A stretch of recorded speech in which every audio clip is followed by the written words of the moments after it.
Earlier today in Game 1 of the quarterfinals, Quinnell Brown scored a team-high 16 points to lead Morgan Park past Alton 64-50 to advance to the semifinals. In Game 2, Thornwood's strong inside player Eddie Curry led all scorers with 24 to defeat Peoria Ridgewood 65-36. Thornwood will take on Morgan Park tomorrow in Game 1 of the semifinals.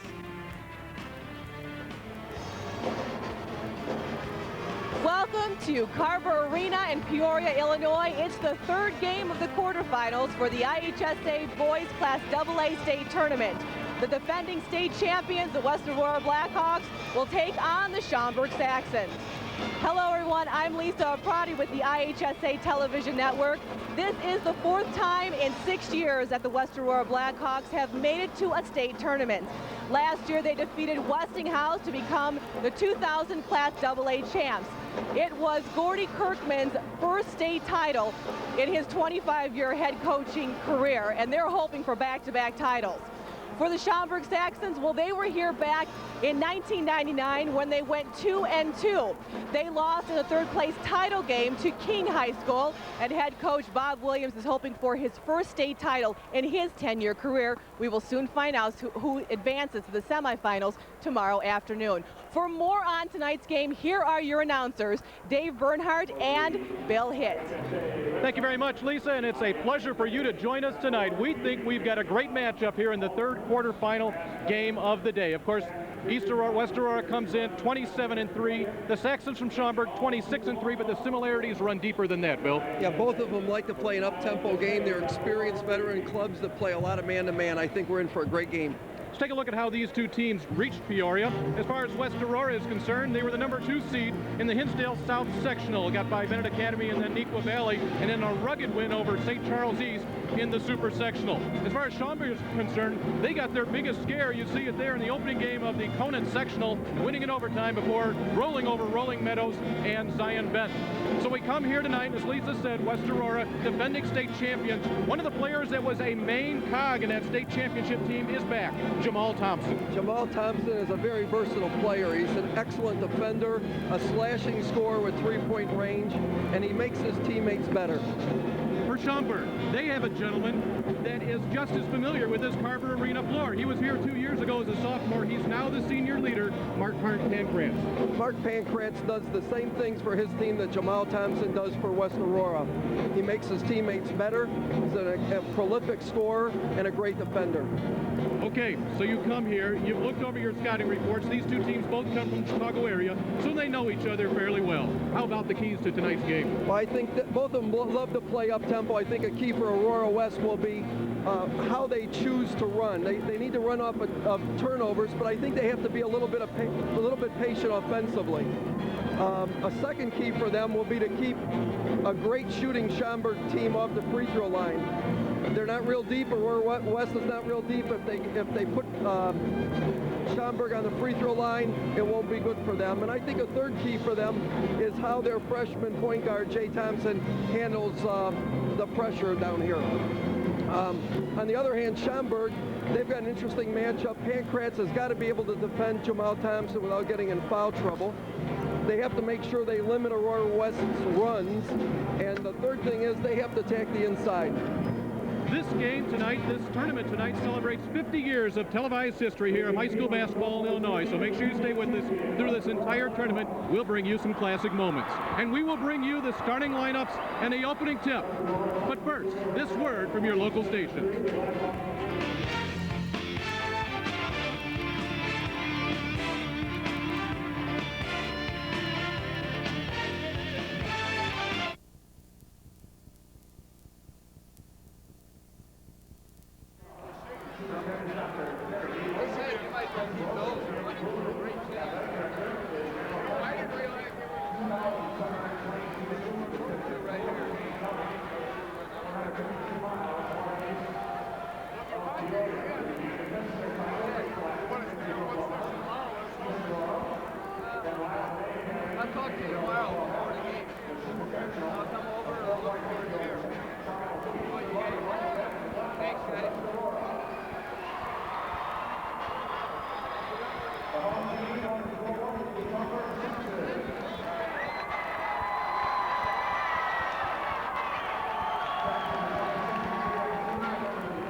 back at Carver Arena. It's the Class AA quarterfinals, game number 3, matching the Blackhawks from West Aurora and the Saxons from Schaumburg. And hi again, everybody. I'm Dave Bernhardt along with Bill Hitt. Gordy Kirkman was down here on this floor last year. He won a state championship last year, his first ever in the long career, 25 years. For Gordy Kirkman, he is just 4 games shy of 500 wins. You take a look at these two teams. They have to make a little bit of a trip to Peoria, but as you can see in the northeastern part of the state, they are not too far from each other. Our public address announcer here at Carver Arena is Paul Herzog, and let's go over to Paul right now. On behalf of the Illinois High School Association and the city of Peoria, welcome to America's original March Madness. Tonight's Class AA quarterfinal game in Carver Arena features the West Aurora Blackhawks, a record of 27-3, and the Schaumburg Saxons, a record of 26-3. At this time, please stand, address the flag with your hand over your heart, remove your caps, and honor America as Anders Walker, a student at West Chicago High School, sings our national anthem.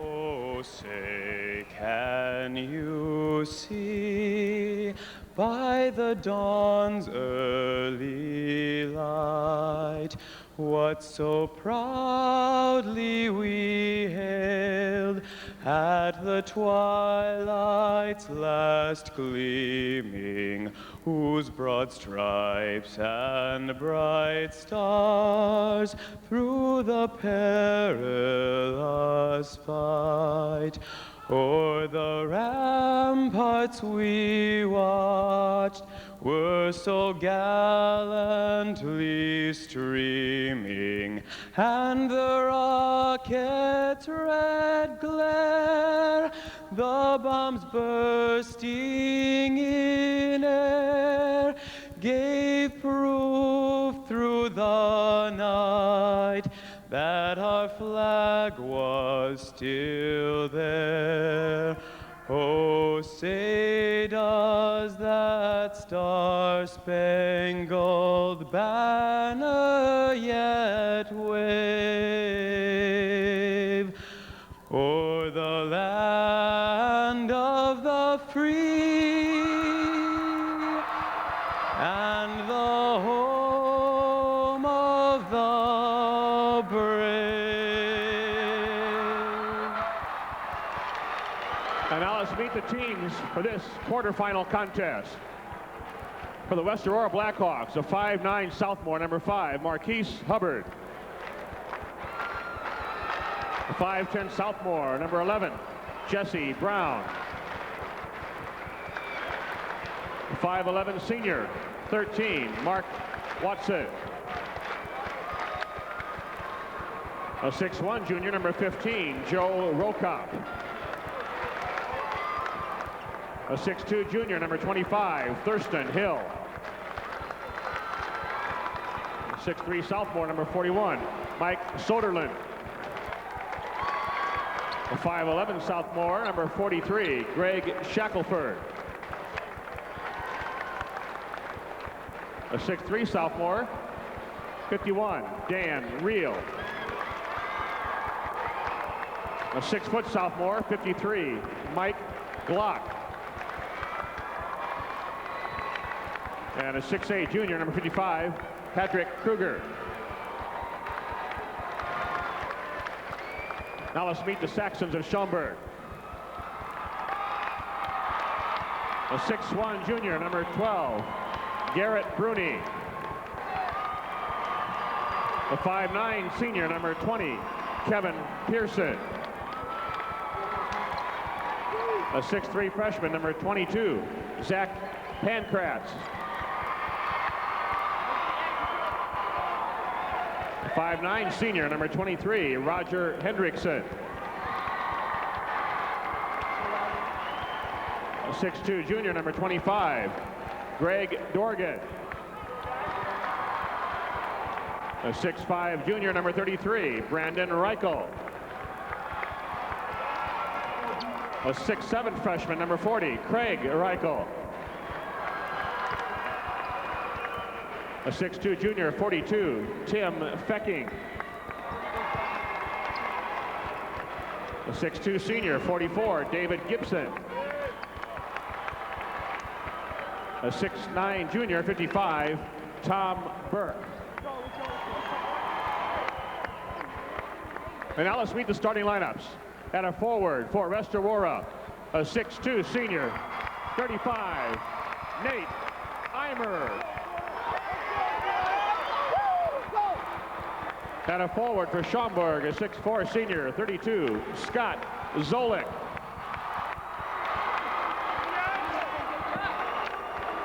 The other forward for the Blackhawks, a 6'3" senior, 45, Derek Hollyfield.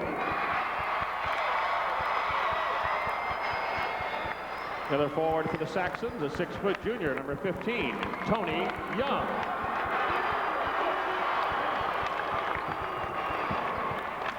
At center for West Aurora, a 6'4" senior, 33, Jamal Thompson. At center for Schaumburg, a 6'8" senior, number 50, Ryan Walter.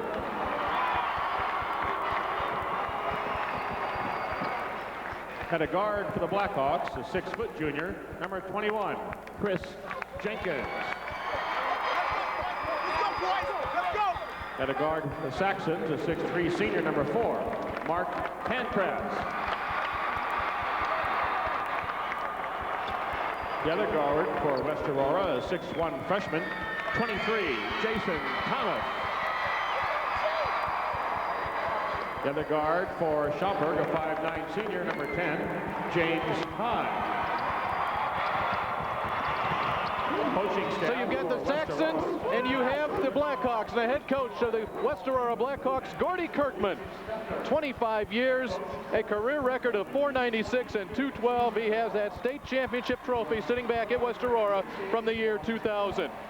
On the other side for Schaumburg, Bob Williams, no stranger to this floor. 2 years ago, his team finished 4th in the state, 10-year record of 190 wins and 91 defeats. So two coaches very familiar with playing in the state quarterfinals. Tonight's lineups, West Aurora 27-3 on the season. Players to keep an eye on, of course, Jamal Thompson and Derek Hollyfield. Those two guys were key performers last year. Jay Thomas at guard is just a freshman. For Schaumburg, Mark Pankratz said, I liked it when I was here 2 years ago as sophomore. I want to bring my team down here. James Hahn, the point guard that makes them to go. He has been injured, but they have not lost with Hahn in the lineup. Schaumburg has won 18 ball games in a row. And Bill, you take a look at the tradition as far as West Aurora is concerned, having been down here. They've been down here to win a state championship 1 year ago. You throw it on the other side. So we take a look at the referees, Kevin Cates, Mark Mayhood, and Kevin Wiggs. 18 wins in a row, that's got to mean something too. Yeah, Schaumburg is developing that kind of history that Aurora West has. Bob Williams has done a wonderful job. They compete every year to be one of the better teams in the Chicagoland area, and they're getting where they have a statewide reputation. Gordy Kirkman spends his days just coaching now, retired from the teaching profession. And the jump ball here has been an adventure. Tony Young, though, ends it. Right away we have a full court pressure by Schaumburg. They want to attack the entire game, extend their man-to-man. Pankratz is starting out with Jamal. Inside off the glass. Jamal Thompson answers. You know, teams that overplay on the wing and they're kind of jacked up early in the game, backdoor is a great move. Quick turnover. For the bucket, Jay Thomas finishes it. Derek Hollyfield with the steal. Thomas the bucket. It's 4-2 West Aurora, and get ready for this sort of pace for the entire night. Both teams like to do this. Yeah, Aurora West will be just a little bit more half-court oriented on defense, but they can also extend. They'll extend it in spots. Schaumburg's coming out there just a little bit too aggressive. They need to slow themselves down. I think they'll do that. Turnovers on each of the last two possessions for the Saxons. What a great matchup you have right there, Pankratz versus Thompson. Two all-state players, both competitors. Ball will stay at this end. Let's see what Aurora West tries to do on this out of bounds. Schaumburg will man-to-man them. Hollyfield. Nate Eimer, rugged inside player with the board. Just a real simple little screen for Hollyfield. He had a good look at the three and didn't stick it. Speaking of sticking threes, that's what Hollyfield did last year. He made 12 of 14 three-pointers as he just lit up this tournament last year en route to that championship run. Schaumburg is pressuring just about everything that Aurora does. That inbounds on the sidelines. This is a tournament of freshman point guards. Jay Thomas for West Aurora will give it up to Derek Hollyfield. He's guarded by Scott Zolik.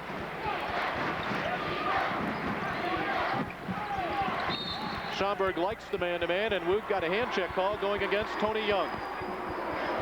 We told you these two schools were from the suburban Chicago area. Here's the rundown of West Aurora out of the DuPage Valley Conference. Schaumburg plays in the mid-suburban West. Enrollment's about the same. Of course, Schaumburg located in Cook County, and the Blackhawks call Kane County their home. But they are down here playing in Peoria. A chance to move to the semifinals. Thomas for three. Eimer may have gotten away with the push, but he got the rebound. Eimer plays way bigger than his 6'2". He's very aggressive, uses his body well, and understands the game. He knows how to space. Well, that's a body that will take to Edinburgh College in Pennsylvania to play football. The head football coach at Edinburgh is Lou Tepper. Of course, that's a name very familiar here to Illinois athletics. Here's your matchup the other way. Pancratz goes right around Thompson for the bucket. Great move to the basket. Probably got fouled even before the whistle, and that's how strong he is.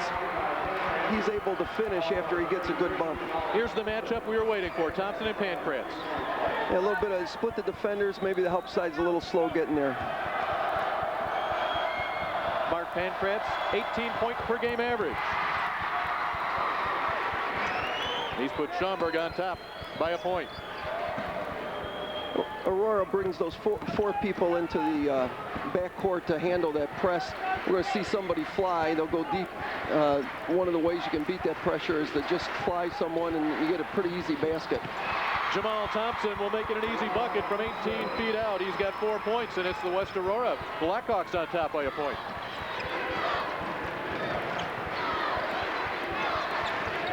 Hahn, not necessarily a scorer. He is a playmaker, and he just walked.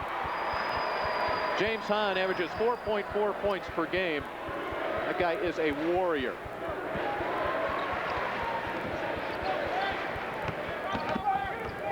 Hollyfield will bring it up on Zolik.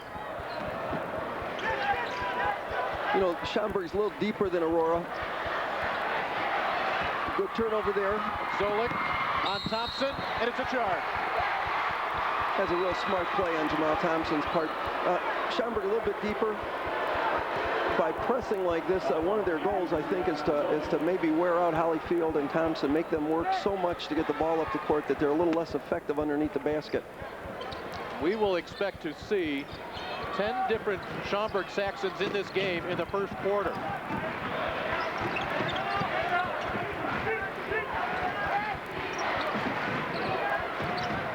Hollyfield finds Thomas on the blocks. The point guard goes glass. Push the ball up the court. They don't wait for you. No. Pancratz takes it the other way. One of the hardest things to do is when you have your point guard down there posting as Thomas did, was to be able to recover on transition to defense, and probably got hurt a little bit there catching up to the ball. There you see the run that Schaumburg is on right now. 20 of their last 22. They've only lost 3 times all year, but 18 straight has taken them here to the quarterfinals. Mike Soderlund enters the ball game for West Aurora, 6'3" sophomore. Bob Williams wonders when he will send his second unit in. 1 of 2 for Pancratz, and we have a timeout on the floor. We want to remind you that this IHSA broadcast is brought to you by Country Insurance. Real people, real answers, real quick. And by Midwest Dairy Association on behalf of your local dairy farmers. The power of cheese. West Aurora and Schaumburg have combined for 53 wins against just 6 losses, and this is how they stack up.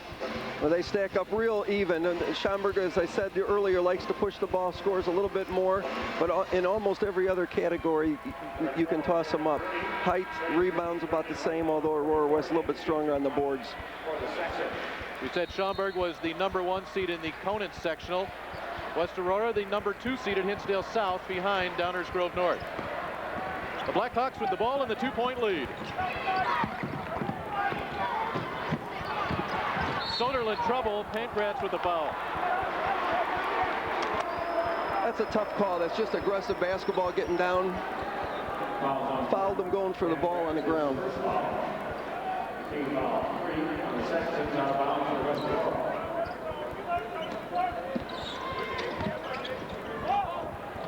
Chris Jenkins with it. He has been a solid performer this year. Just a tough defender, nothing flashy. He'll get the job done. Young will hound Thomas. Schaumburg with that great man-to-man. They're overplaying. They want to keep the ball on a side once they get it there.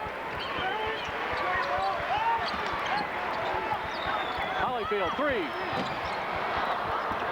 Rebound Soderlund. And the tip. They just keep going to the basket. They're not real big, but they are quick jumpers, and they just keep relentlessly attacking. Into the ball game and very quickly making his mark is David Gibson, 6'2" senior. Also into the game for the Saxons, Garrett Bruni.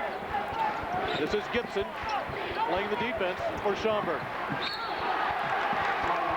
And the defense forced the turnover. Also into the game for Schaumburg, they've gone 8 deep so far, is number 33, Brandon Reichel. He is a 6'5" junior.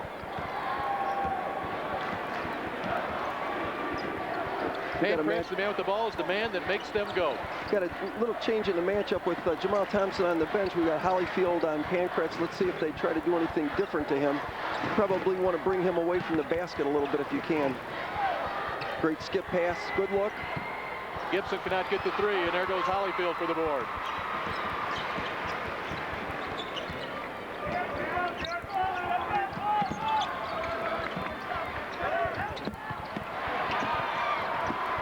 Yet another turnover.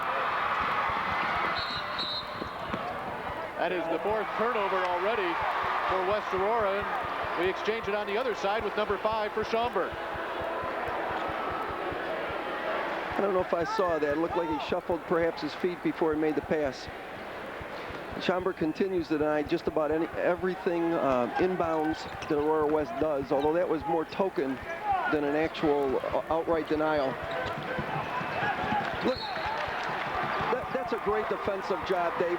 When you make the ball handler pick the ball up that far away from the basket, not too many good things happen. So they pick it up. He doesn't have an entry pass. He's got to throw a cross-court pass and throws it out of bounds. One thing that Bob Williams thinks has really improved as the season has gone on is his team defense.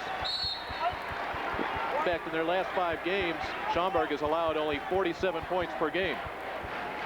That's off a season average of 56. Right now, the Saxons trail by 2. Just about everything they do out of bounds, they look to get the ball in Pankratz's hand. Great strong move. Good help side. He'll get the bucket and a chance for more. You know, that's one of those things that you say about a freshman mistake. Maybe instead of going up and contesting, he's almost there. He should just take the charge. Goes up and tries to block the shot, commits the foul instead of maybe putting Pankratz with a second foul. Gordy Kirkman will take a timeout. Not really pleased with the way things are happening right now, though we are tied at 10. It's just a 30-second timeout. Oh, yikes. Now there's somebody that had some time on their hands this afternoon. If I had hair, I wouldn't want it to look like that. West Aurora, you know, if they would have stayed away from Wheaton North this year, their record would have been even more spectacular. You see a couple of two-point loss, and then a 7-point decision. The other loss came to a very good Danville team, 62-47. You know, Gordy was talking before the game and talking about just how tough it is to play as a defending state champ. Every game is a do-or-die game. That's what he's pointing to you. I think these Aurora kids have really handled themselves very well. We told you Schaumburg won 18 in a row, and it was a 3-week period. They dropped 3 games. The Naperville Central, a very good Proviso East team, and a very good Thornridge team. Now, interesting, common opponents. You see that score, Naperville Central, 78-63. A loss for Schaumburg. West Aurora defeated Naperville Central twice during the regular season. Pankratz, the free throw, gives his team the lead, and the turnover will give the ball back to Schaumburg. Turnover number 6.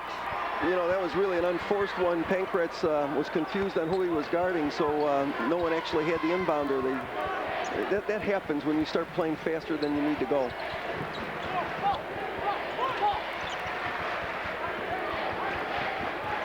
That ball is in Pankratz's hands probably 60% of the time. Tony Young will try the 3.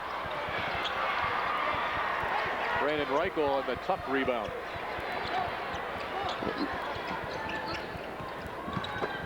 Pankratz looks for Young. There he is. There's the score. Great pass. Very good cut to the basket.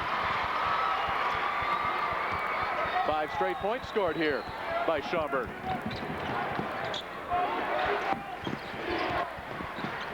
We have not heard much from Jamal Thompson. Thomas with the travel. 7 turnovers here in the first 6 minutes of this game. It's a 7-0 run actually by Schaumburg now. You know, one of the hard things to get high school kids to do is to know how fast they can handle the ball. It's a learning process. You get a game like this where you're seeing as much pressure Schaumburg's putting on, there's a tendency to try to do everything too quickly. I think we've seen that on both teams, but maybe a little bit more from Aurora West. Young leaves the game, and replacing him is the younger brother of Mark Pankratz. That's Zach. He has it now, the freshman. So you have a senior Pankratz and a freshman Pankratz. Still seeing that Aurora team doing a great job of help side defense. The ball is not going into the middle. West Aurora saw the freshman with the ball, the double team, and it's the Blackhawks that are whistled for the foul. It's one of the things Aurora West does real well. They attack the ball in that half-court set when the ball can't see them. The dribbler's dribbling away, and someone will sneak in from behind, just got a piece of his arm. Minute and a half to play here in the first quarter. 7 straight points scored by Schaumburg. Dave, I'm wondering what's up with Jamal Thompson. He's been out for 3 or 4 minutes. I wonder if he's got a bump. You have your all-staters sitting on the bench in the first quarter. You've got some problems. You see a little frustration now. The bodies of the Blackhawks from West Aurora. That's Zach Pankratz. Here's a guy that you're going to hear a lot from, a 6'3" freshman. He's the 4th league scorer on this team, coming off the bench. Yeah, we've got a couple freshmen that don't play like freshmen playing tonight. Jay Thomas on one side, Zach on the other. Really good shooting by Schaumburg, 5 of 6. And there's a 3 from Mark Pankratz. He has 10 points in the quarter. It's a 16-10 Schaumburg lead. And that's a big basket. Now Aurora's got to get a real good look at the basket. Just be a little patient here.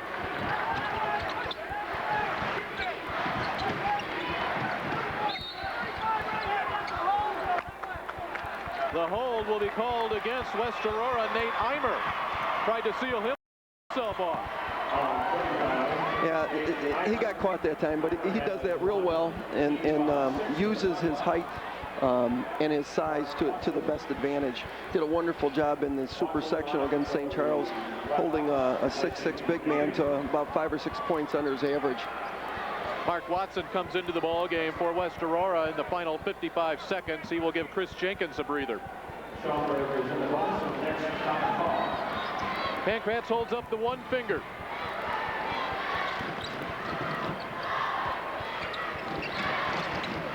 Penetration from Gibson. They played 9 players here in the first quarter.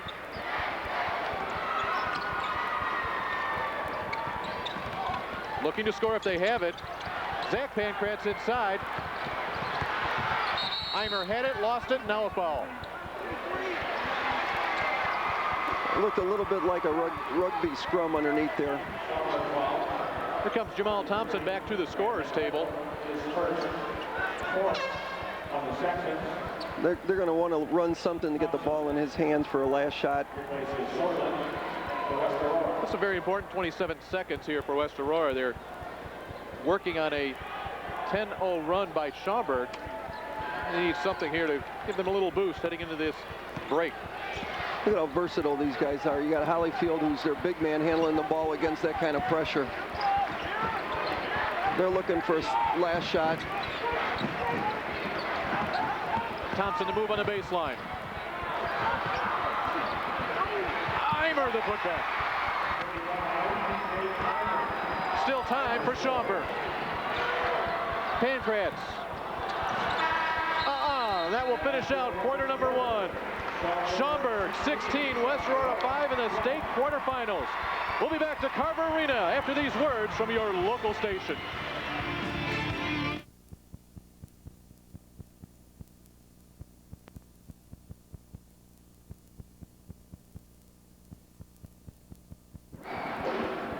Years of televised events in high school basketball in Illinois.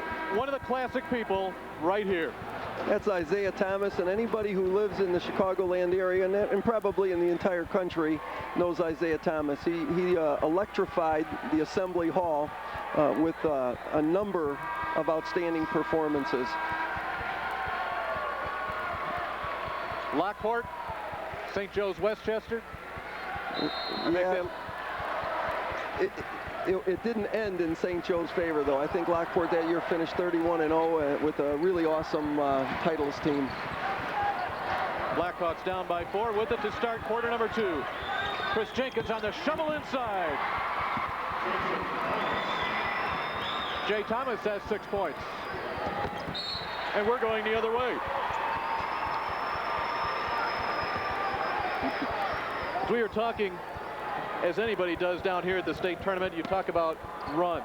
You know, who can make the runs? Who can limit the runs? One of the keys that we had talked about, it wasn't a key in our pregame, was with West Aurora, what would they do early in the ball game? Well, both teams, I think, Bill, have weathered each other's little spurts here. Yeah, I agree with you, Dave. I think Schaumburg has given them a pretty good shot.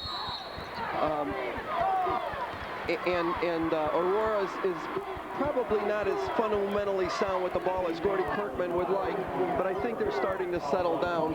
And I think that Schaumburg, on the other hand, has seen that they can defend at least as much as you can a player like Jamal Thompson.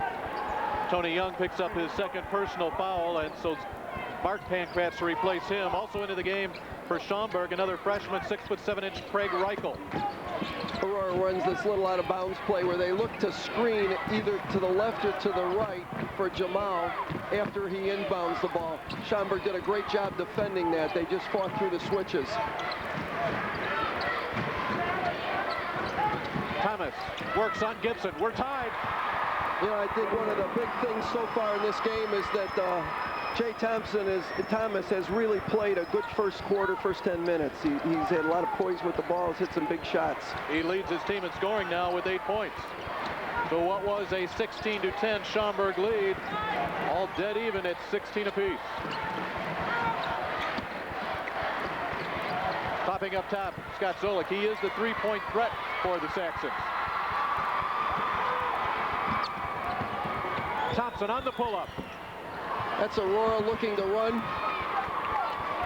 They like to run as much as they can off a transition. Hahn retains possession. He is hounded by Hollyfield. Oh, it's some very interesting defensive matchups here. Yeah, they really are. Schaumburg does a great job of spreading the court. They run a little bit of motion there. They do not like that foul call, the Blackhawk fans, on Jamal Thompson. That is his third personal foul. I think that explains why he sat for 3 or 4 minutes in that first quarter. We have 6 minutes and 7 seconds left here in the first half. Derek Hollyfield will have a seat as well. Soderlund checks back in. Mark Pancratz. You want a leader? The last 3 years, with Mark on the floor, Schaumburg is 77-13. Type of guy that makes anybody around him better. Unable, though, to break the tie. Floater from Jenkins. Look at Eimer crash the board. What a huge basket.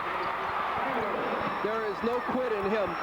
They're going with a very small lineup right now with Holyfield and Thompson out, and they, you know, they're so hard to keep off the board because they're relentless, they're quick, and they just keep attacking the offensive glass. Handkrantz answers just inside the arc. Seeing Schaumburg maybe picking up a little bit further down the court right now. Thomas on the crossover. Nice speed inside. He doesn't play like a freshman. No, he doesn't. He's got a great first step with that ball. Zolik loads up. Zolik again. We go the other way. Those were good looks. He's a scorer. He'll keep putting that ball up. Holyfield comes back into the ball game.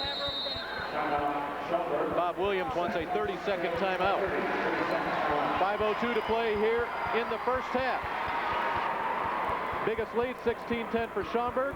West Aurora has the 2-point advantage as each of these two coaches go to work. You look at West Aurora, this is history, this is tradition.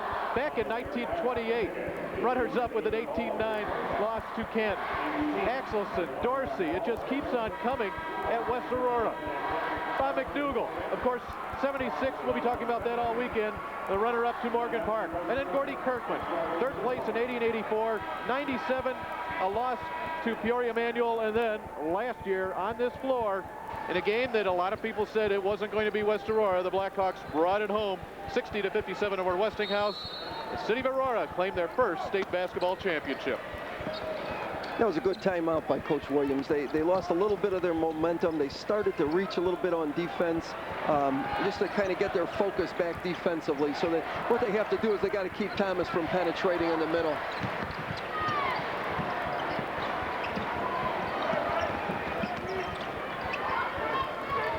Of course, playing without Jamal Thompson. He is on the bench with 3 fouls. Mark Watson has it now.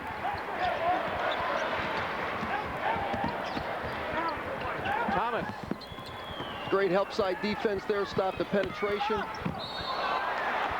That's an offensive foul on Chris Jenkins.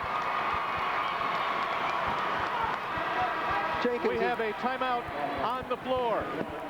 It comes with West Aurora on top of the Saxons, 20-18. You're watching Class AA basketball on the IHSA television network.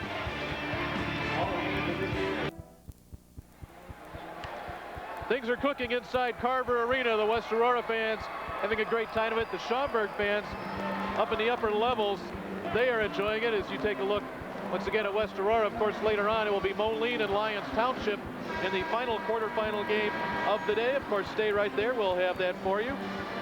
Casey Kaler and Matt Taphorn will be along for that one. Bob Williams 2 years ago. The dapper Bob Williams down here and picked up a 4th place trophy, and I think that caught some people by surprise. But you mentioned it earlier, Bill. It's those sort of things, all of a sudden now you start building your tradition. 2 times in the last 3 years you're down here. Yeah, Bob has done a great job up in the Chicagoland area for a number of years, but you know, you got to bring your team down here before you get that state recognition. He's done that now twice.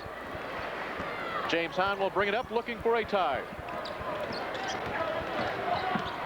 Nice speed inside. Ryan Walter, the big man, once, twice, no. You know, I think at the timeout, Bob wanted to refocus his kids. They've been looking a little bit too much, I think, to the perimeter. He wanted to get them to bring that ball down there, especially with foul trouble and Jamal Thompson and not a big Aurora West team to begin with. So it wasn't unusual for them to come down and bring the ball to the post right away. This is a good free throw shooting team on the season, 71.5% for the Saxons. Ryan Walter, 6'8" senior. Up until recently, he had only been averaging 3 shots per game. But he's come on here in the state tournament. We're tied at 20, midway through the second quarter. Running some high screens. They're going to look for a roll. Working on our 5th tie of the game. Feed inside Holyfield, on the floor, off the glass. That's a set play that they run. They bring them down there, kind of curl them off a screen at the free throw line.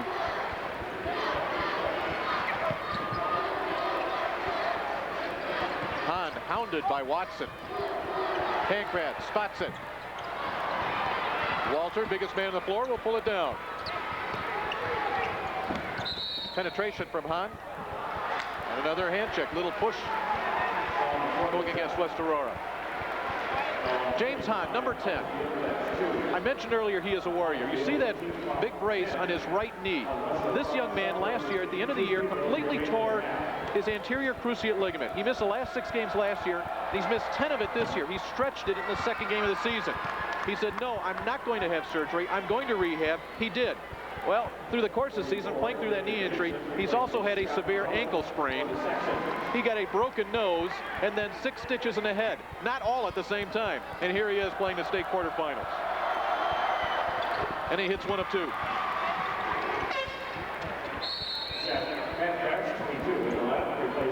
Zach Pankratz comes back in for Schaumburg. He will replace Hahn.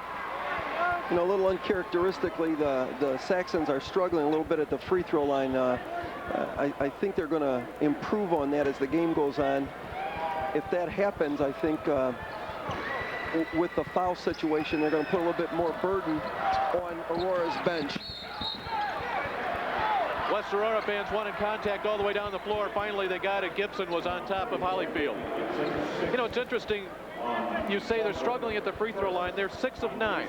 But yet it seems when you have a 70% team, you're going to knock every one down. Now, you take a look also that Mark Pankratz has missed 2 of those free throws, and he comes in as an 89% free throw shooter. And if I'm not mistaken, both of them were the front end of 1-and-1s.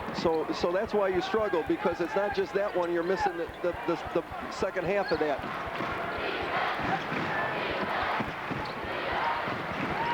Aurora spreading the court. They're looking for lanes. Looking for a 3 from Thomas. Didn't get it. Watson is fouled. Both teams are in the bonus and beyond. Actually, for Schaumburg, with 3:05 left here in the first half, they will be shooting 2 free throws every time they are fouled from here on out. On that last series, Aurora brought all 4 of its players up and away from the basket. What they're trying to do is get lanes to the basket, use their quickness to their advantage. They've been a slashing kind of offensive team all year. That's what they're trying to do to compensate for their smaller lineup. First free throw of the game comes up empty for West Aurora. Holyfield to save. And Walter will be whistled for the foul. Great work by Derek Holyfield.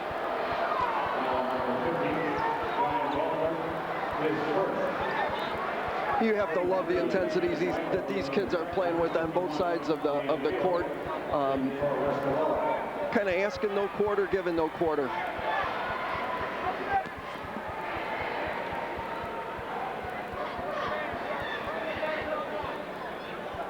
We have a blood situation, I believe. Derek Holyfield being escorted off to the side as we take a look at the 10-year head coach Bob Williams. Or maybe not. Into the ball game. A couple of players actually for West Aurora. Mike Soderlund will return. Dan Reel will make his first appearance. So Soderlund and Reel, a couple of sophomores into the ball game. Will not go down. Now 0 for 2 from the free throw line for the Blackhawks. Schaumburg a chance for the lead. What has become a low-scoring first half at 22-21.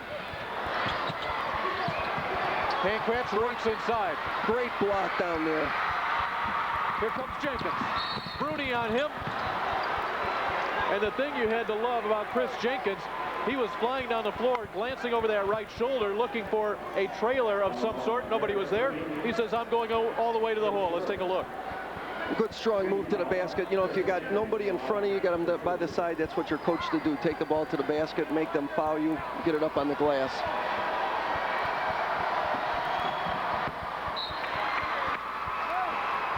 The lead is 2, 23-21 with 2 minutes and 40 seconds to play in the half as Holyfield returns. And this last 2:40 is going to be very critical for both sides. If Aurora West can keep the lead, keep it this close with Thompson on the bench, that'll be good for them. And of course, conversely, you'd like to, if you're Schaumburg, you'd like to see them pull out while Thompson is on the bench. Pankratz with the rebound. He leads his team in rebounding at 5 boards per game.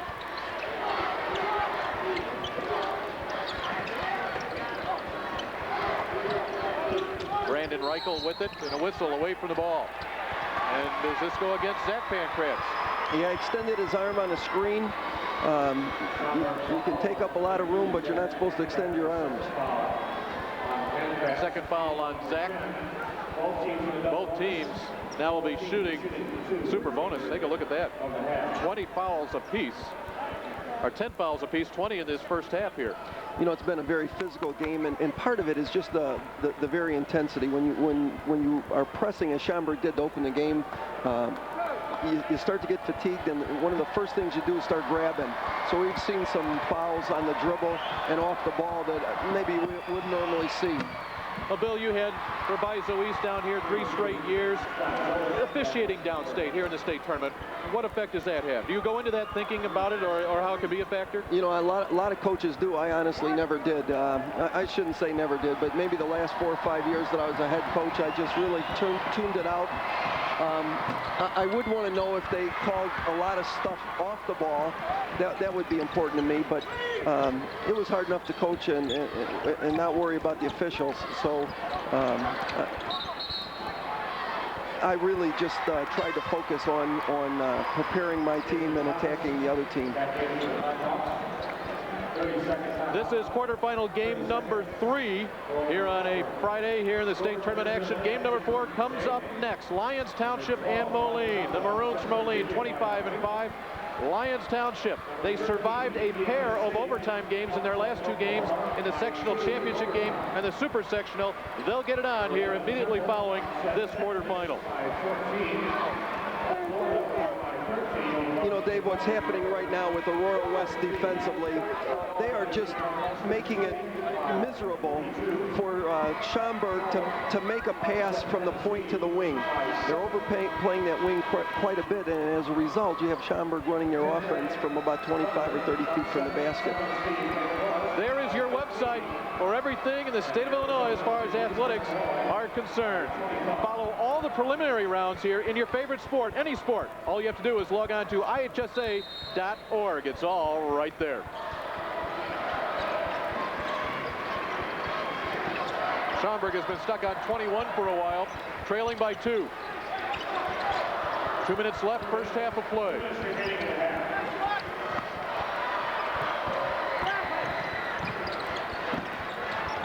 The tip from Hollyfield picked up by Pankratz.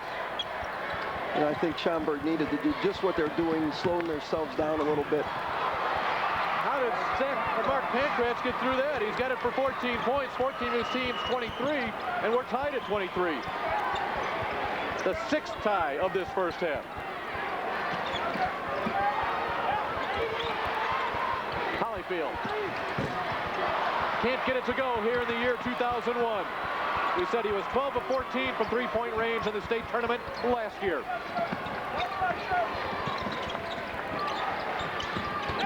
Works on Gibson. And another whistle. Got a little hand check driving to the basket. Well, they've shown that they're not going to tolerate that. We've had 2 or 3 hand check calls here tonight. David Gibson picks up his 2nd foul. Here is the catalyst and emotional leader of this team. Last year's tournament really gave him a lot of confidence. Derek Hollifield, we're talking about, averaged 5 points per game last year for Gertie Kirkman and surprised everybody, including his coach, averaging 15 in the state tournament games. Yeah, you know, he's really blossomed. A lot of kids blossom from that junior year to the senior year. He just started in a game early, but he plays with great confidence. He's like Jamal Thompson, he's got that 3-point range, but he's also effective going to the basket. Final minute of play in the first half. Rooney just gave it away. Aurora West is just so quick in the passing lanes. They do a great job. They see the ball so well. Let's see if they try to hold for a shot. Run a little bit of flex offense here. Pankratz said it went off the hands of Thomas. The men in the striped shirts do not agree.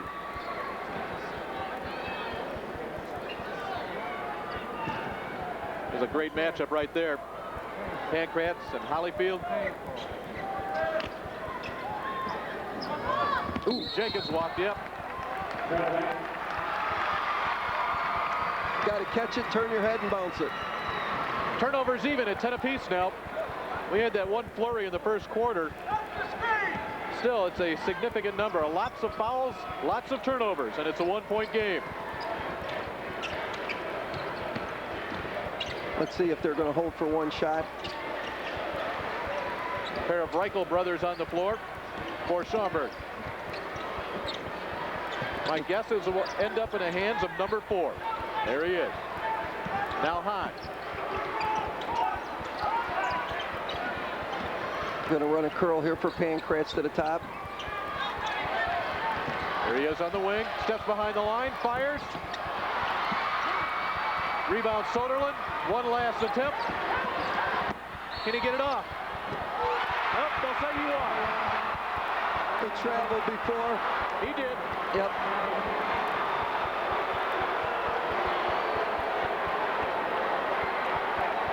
Very tough here because they do not have scoreboard clocks on top of the backboards. Pancratz, can he get it off? Yes, it does not count. And we go to the locker room in a one-point game. May not be as high of scoring as we thought. Gordy Kirkman not a happy man right now. Lisa Prati has him, but you make the call. Extra little hop, skip, and indeed, it was a travel. Let's go down now to Lisa. Coach, Schaumburg put the pressure on you very early, causing 9 turnovers on your team. Obviously, their defense putting the pressure on. Well, they are. I think we're starting to do a little bit of the same now in the second quarter, but we turned the ball over entirely too many times, and it looks like we've never shot a free throw before. Well, and Jamal Thompson also foul trouble early. That's hard for him to score on the bench. Absolutely.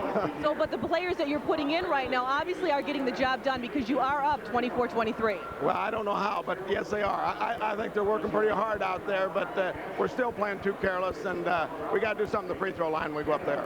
Okay, thanks, Coach. As Coach Kirkman just said, this game could possibly be determined right at the free throw line. Dave? Well, Lisa, I don't think we wanted to whisper in his ear that his team is 2 of 8 from the free throw line. But the one thing Gordy can say is we are going to the locker room with a 1-point lead. There is your score at halftime. West Aurora on top of Schaumburg, 24-23 here on the IHSA television network.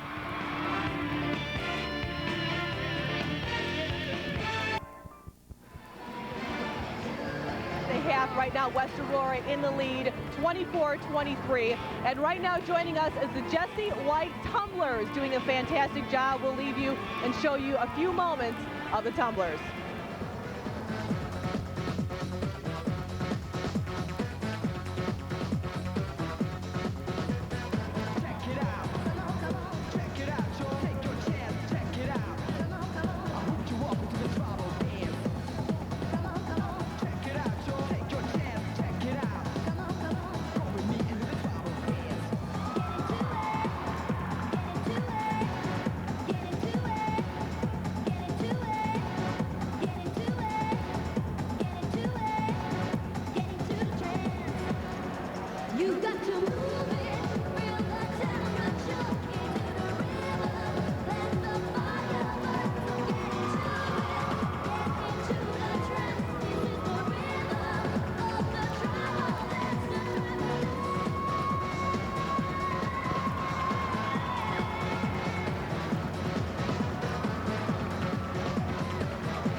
Okay, we're back, seeing a great job by the Jesse White Tumblers, but joining me is Dr. Joel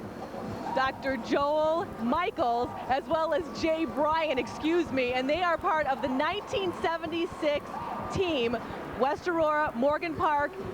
Not the kind of turnout that you really wanted at that buzzer, but talk a little bit about that game. Well, it was a tough ball game.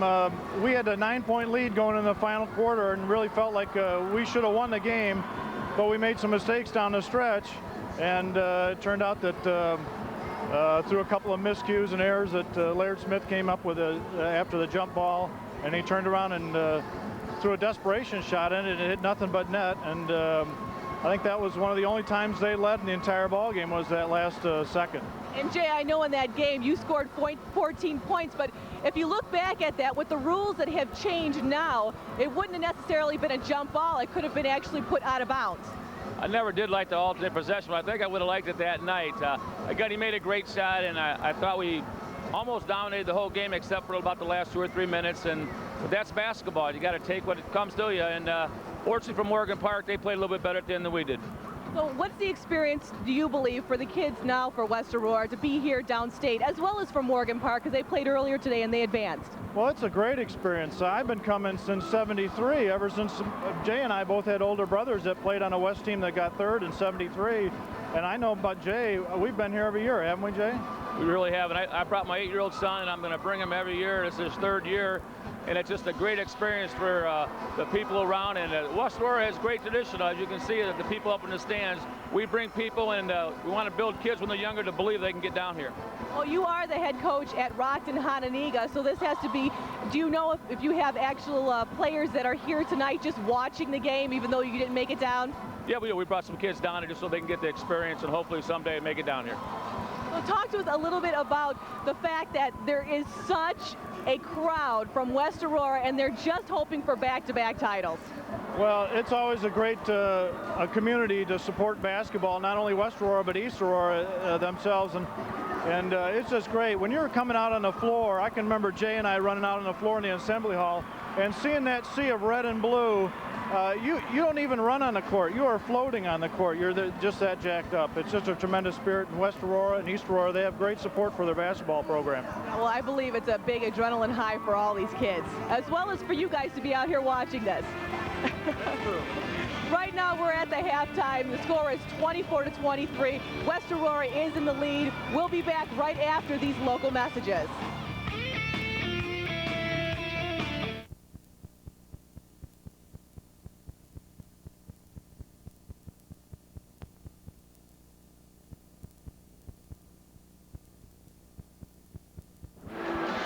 The Jesse White Tumblers continue to put on a show here at halftime at Carver Arena. They've involved the West Aurora cheerleaders.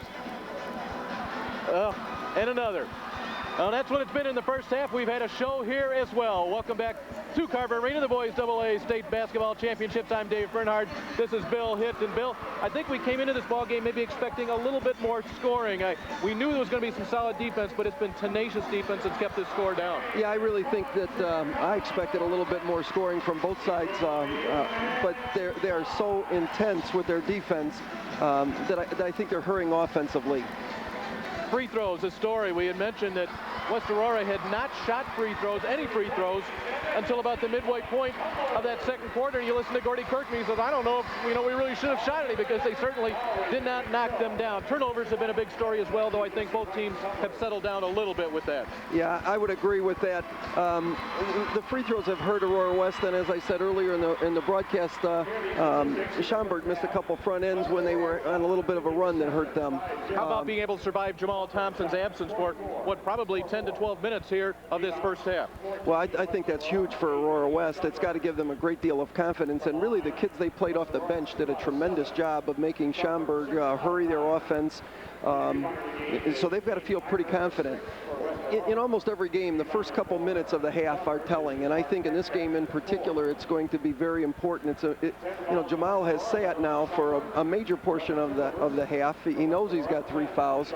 He's going to want to come out and establish himself right away, and I think it's important for Schaumburg to really minimize any kind of a run to start this half. You would expect to see Jamal Thompson atop the scoring list here in the first half. He has 4 points. It's been the freshman Jay Thomas that leads the Blackhawks.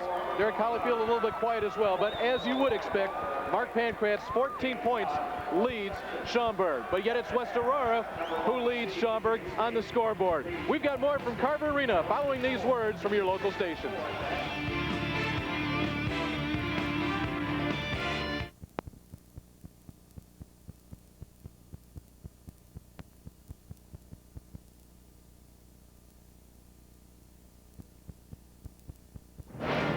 Both teams teams have made their way back onto the floor here at Carver Arena, the home of the Bradley Braves. West Aurora, the 1-point lead, of course, defending champion Blackhawks from West Aurora. Bob Williams has some different ideas. He's standing by with Lisa Aprati. Coach, you had a 6-point lead. Right now you're only down by 1, but you're putting a lot of pressure on West Aurora. Yeah, I feel like we didn't rebound basketball very well, and that's the reason why we're down. And they're a very quick, good defensive team, and they put a lot of pressure on us, and we really haven't hit on our screens. We don't feel like we really played our best basketball in the first half, but we're playing full court. I think we're playing very physical basketball, and that's got to wear on them a little bit. We're deeper in there, so we're hoping in the second half we're going to wear them down a little bit with our pressure. Okay, great, Coach. Thank you very much. Once again, back to Dave. Thanks, Lisa. As we take a look at our first half highlights, one of the highlights comes from a freshman. Jay Thomas has had a great first half. Yeah, he did a great job handling the ball and scoring a little bit more than I thought he was going to. He has a great explosive crossover dribble, great court vision, sees the open man. On the other side, expected from Mark Pancratz. This was early on. Yeah, he is just a strong finisher. I think he's probably played about as well as I expected him to. I think he's going to finish a little bit better. We've got the second half coming up from Carver Arena here on the IHSA television network.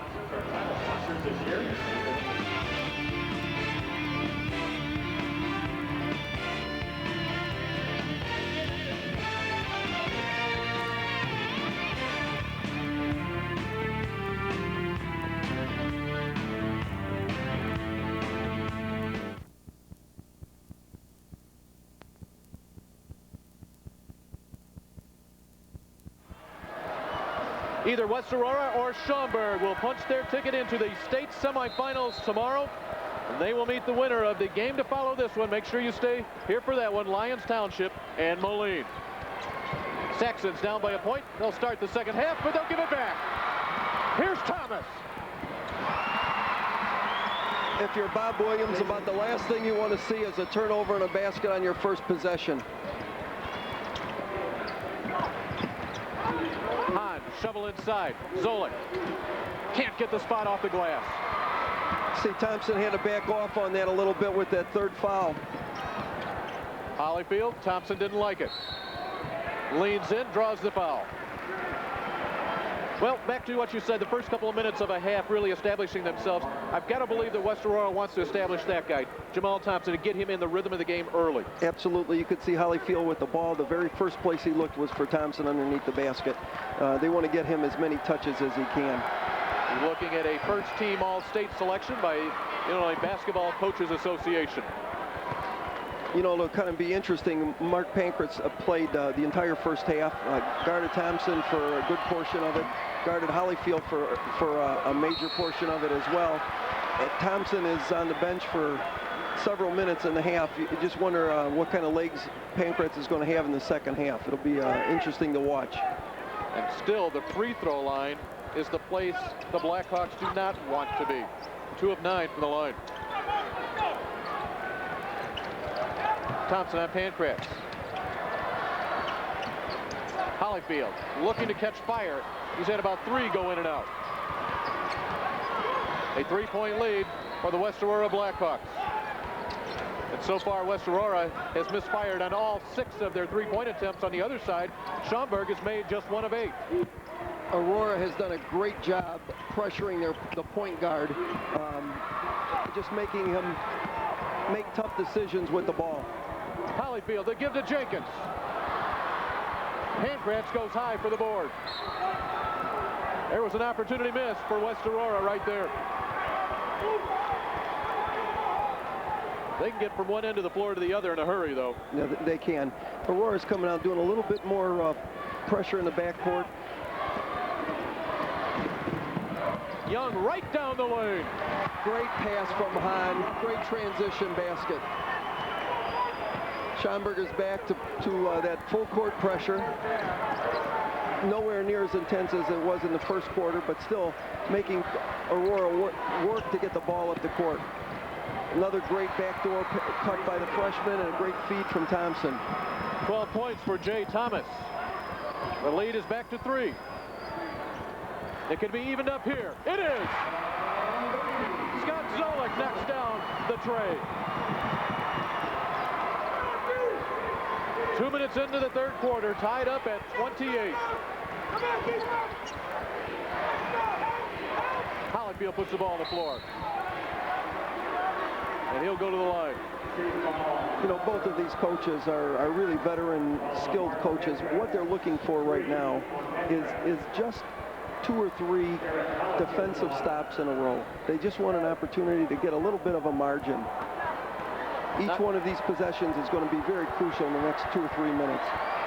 Holyfield will look to turn some of those free throw shooting numbers around for the Blackhawks, and he gets off to a good start there. Now that last foul was against Mark Pancratz. That gives Bob Williams reason to ponder. 3 fouls on Pancratz with just 2 minutes into the third quarter. 7 points for Holyfield. It's a 30-28 West Aurora lead, and Pancratz will get a breather. It comes at the 5:54 mark of the third quarter. Let's see how long that he can stay there. And it's going to be a real test for Schaumburg. He does so many things for them. They need to have some quality minutes with him on the floor, without him on the floor. Young thought about it. Nice rebound by Zolik. Tony Young's just a little tentative on that shot. He needs to go up there with a little bit more confidence. The scrap goes to Watson and now to Thomas. 13th turnover of the night for Schaumburg. Yet another whistle off the ball, and this may go against Watson inside. Yeah, Aurora's doing a great job of setting some low screens. He just held on to him a little bit too long. That was a brief look at the face of a man whose team is 27-3, but you would never know it by the way he's looking right now, and his team has a 2-point lead. Not good shooting from three-point range tonight, just 2 of 16 combined for these two teams.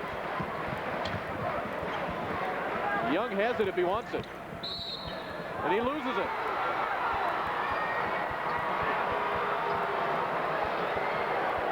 Neither set of fans here have been too happy with the officiating. You know, when you get a game like this where the kids are playing so very hard and they're playing hard away from the basket, you're just going to get a few more calls, and you can't be right all the time. Right. No, I was going to say that very thing, because there will be contact every time down the floor. It's just a matter of which way it goes. Even up, pretty much even up on turnovers. Thompson leans in on Gibson. That's just the 6th point for Jamal Thompson. A 4-point West Aurora lead. And now the Blackhawks on the run. And that run is stopped immediately. We have a timeout on the floor. We'll be back from Carver Arena after this from your local station.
Dives on it like it was a loose $10 bill.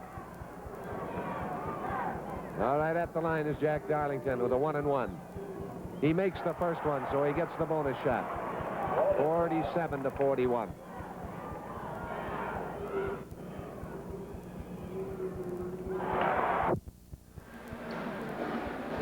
Do I give my age away if I can say I remember those moments? Yeah, you do. Okay. So I'm not going to give my age away, but I remember them too. I was going to say, you're probably sitting in my living room with me. You know, Aurora's done a great job. They're trying to keep the ball over on the left-hand side of the court. make James Hahn handle the ball with his left hand. Scott Zolik hits the three.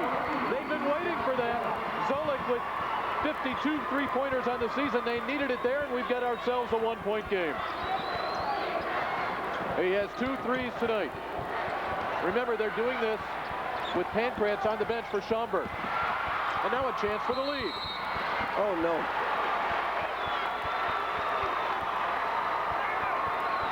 That foul goes against Jamal Thompson. That is his 4th. It comes with 3:57 to play in the 3rd quarter. You know, I think one of the things you hammer home with kids on the court, don't make one mistake and turn it into 2. He lost the handle on that ball and then made a quick foul. So your 2 All-Staters in this game on their respective benches in foul trouble. Thompson with 4, Pankratz with 3. A walk from Young. Well, now I guess we really see what these teams are made of. You know, again, first half, West Aurora was tested with Thompson on the bench, but Bob Williams, all of a sudden, he can afford to leave his All-Stater down for a while. Yeah, that is going to obviously be a key throughout the whole ball game. And what Bob's doing right now is just playing it literally second by second when he's got to get him back in the game.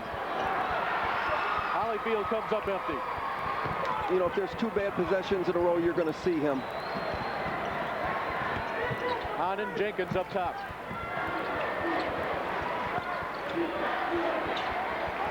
Now Hollyfield steps out on Zolik. Got a skip pass. They're looking for Zolik on that wing. Very patient here. Young pops out, knocks it down. That might have been their best possession of this game. And it's a possession that will give them a 33-32 lead with 3 minutes left in the 3rd quarter. The Saxons have battled back.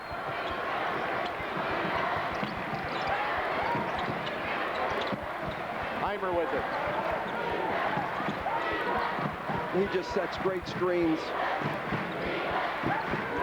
Hollyfield will put the ball on the floor.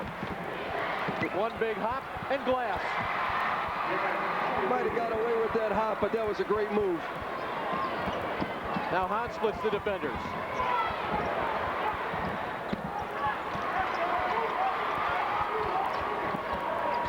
(34-33) West Aurora.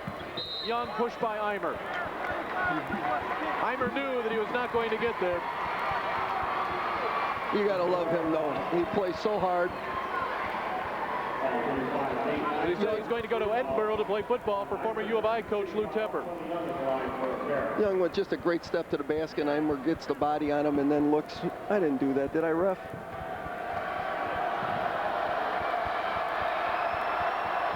Tony Young ties this game at 34.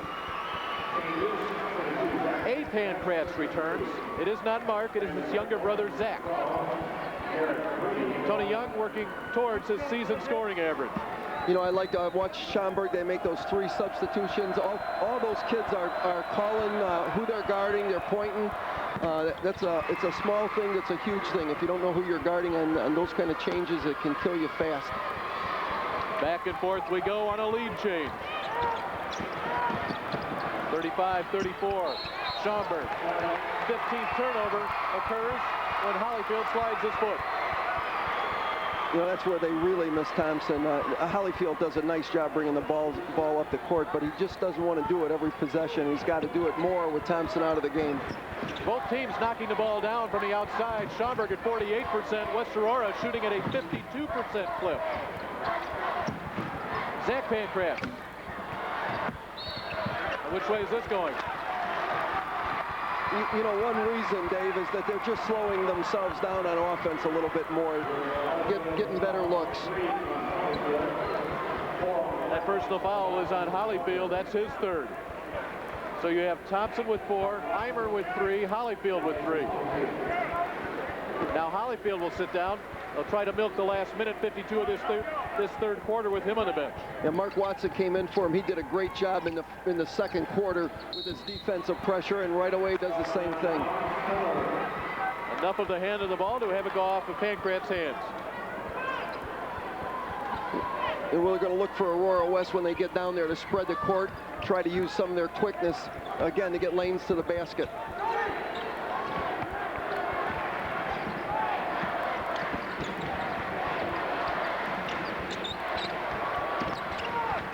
Jay Thomas uses the dribble. Thomas has it rejected. Long range three. And once again, Watson is there. Boy, he has been a factor in the last 45 seconds since he has stepped into this game. Yeah, he did a great job in the second quarter as well, with just a lot of defensive energy, plays his position well, makes it difficult for them to get the ball where they want it.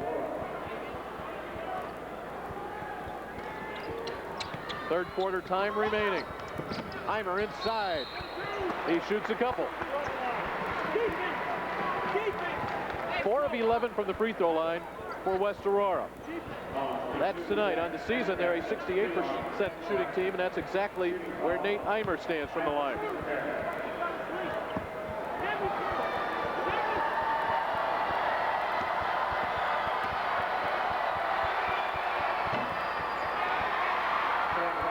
.33% from the free throw line.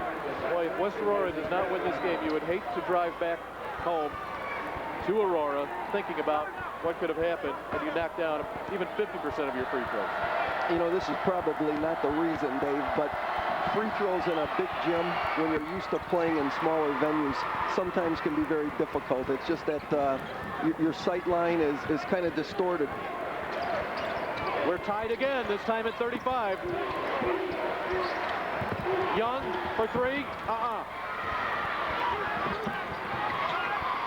They double up on Pancratz.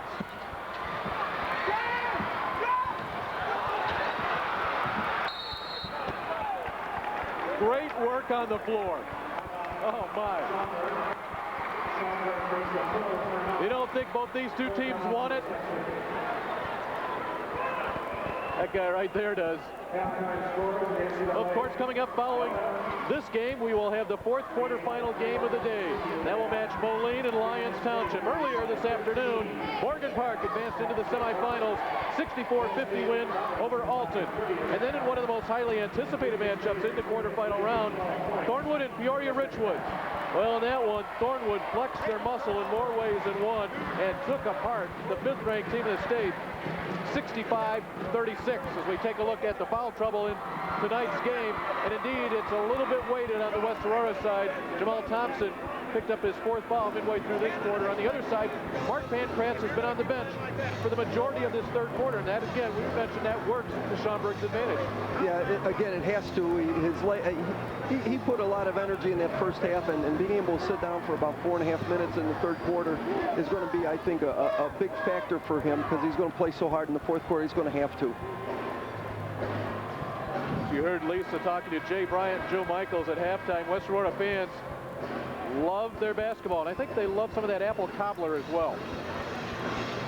How can you be eating apple cobbler? Your team is tied in the third quarter with 35 points apiece with Schaumburg, the state quarterfinals. It was a timeout, Dave. Oh. All right. As Bill Hitt puts his cobbler down, and we resume play. Gibson in the corner. He does not want to be there, so Pancratz will clear up top. A couple of freshmen in the ball game right now for Schaumburg. Also in the game is Craig Reichel. Zach Pancratz. He knocks it down. That's a two. His first bucket of the night.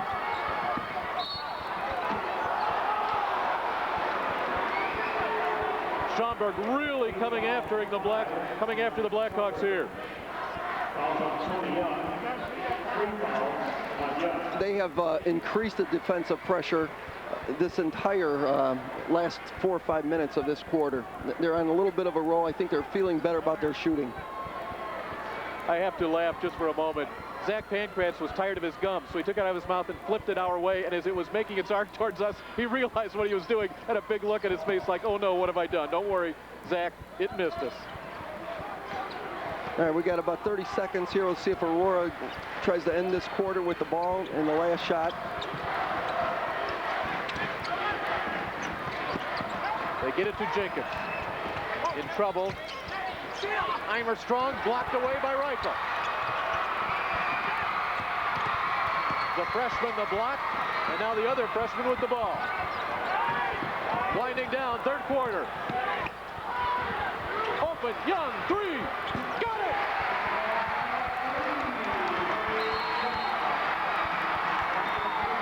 A huge bucket from Tony Young to close out the third quarter and give Schaumburg a 5-point lead as we head into the final 8 minutes. This is the IHSA Television Network.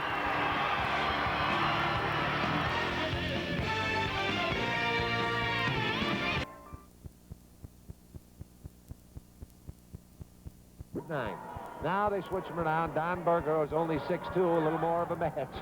Comes in, that's McMahon with the ball, goes underneath, and as he tries to get to the basket, he is hit by Dennis Pace, and that's 4. 4 personal fouls for Dennis Pace. 1 more, and he has left the ball game.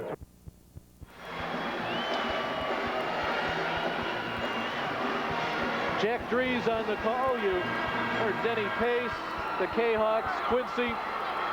Maybe another 35 years, you will hear the calls of Gordy Kirkman. About Gordy, about the Schaumburg Saxons, possibly. That is history to be written. We go to the fourth quarter here from Carver Arena with Bill Hitt. I'm Dave Bernhardt. A 5-point lead for Schaumburg looks huge here. Well, interesting, Jamal Thompson still on the bench. They're going to try to play this first couple minutes without him. They're really only down 2 possessions. They need a good possession right here. They need a good look at the basket. Thomas lean in. Ripped off by Young. Fouled by Thomas.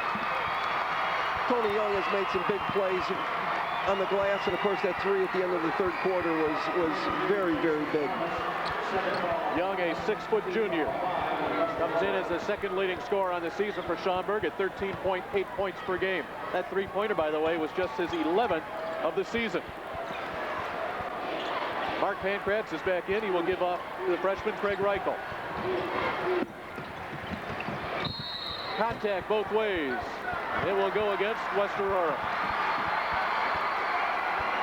You know, as a player, you hit a basket or 2, and all of a sudden you think you can do anything. So you struggle for a while. Actually, for a long while, you get a shot to go in, and your step is faster, your confidence level's higher. I think that's what I'm seeing right now with Tony Young. Jamal Thompson has re-entered the game. 35 seconds into the fourth quarter, playing with 4 fouls. Quickly, Reichel stays with it. Great out of bounds play. Pankratz with a perfect pass to the big kid underneath. The freshman Craig Reichel, his first bucket of the game. It comes on his second shot. The lead is at 7.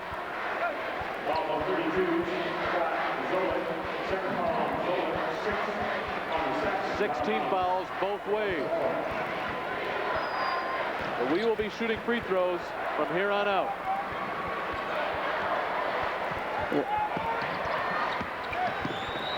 On a baseline drive, the block was Reichel, but the foul came somewhere else. Nope, they'll say it was Reichel. He got the ball with the hand, but a little bit of a push underneath. Time to make some free throws if you're West Aurora. Tonight, the Blackhawks just 5 of 13 from the free throw line, 38.5%. You know, looked like they were attacking the baseline, trying to get the ball to Thompson on the other side. Reichel went up pretty good on that.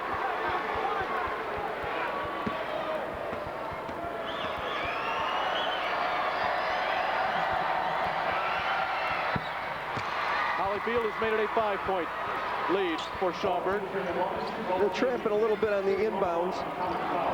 The problem with the foul trouble is you just can't play as aggressively on the press as you would like. Young could not get the hop. They had the numbers. Chris Jenkins called for the foul. Tony Young to shoot 2. He's 2 of 2 from the line tonight. Aurora West does not press a great deal, but when they do with Holyfield and Thompson up front, it's extremely difficult. It's hard to see over, and they're too quick to really dribble around. We talked about it in the pregame. You don't want to put Schaumburg at the line if you're West Aurora or any opponent that they may face this year, the rest of this tournament. This team knocks it down at 71.5%. They gather the offensive rebound. But yet Holyfield will keep it going the other way. Holyfield can't get it to go. He is 3 of 10 from the floor tonight. Uh-oh, Thompson's gone.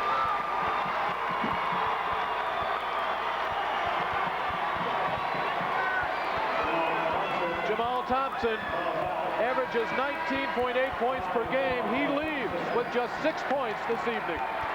The All-Stater will have a seat.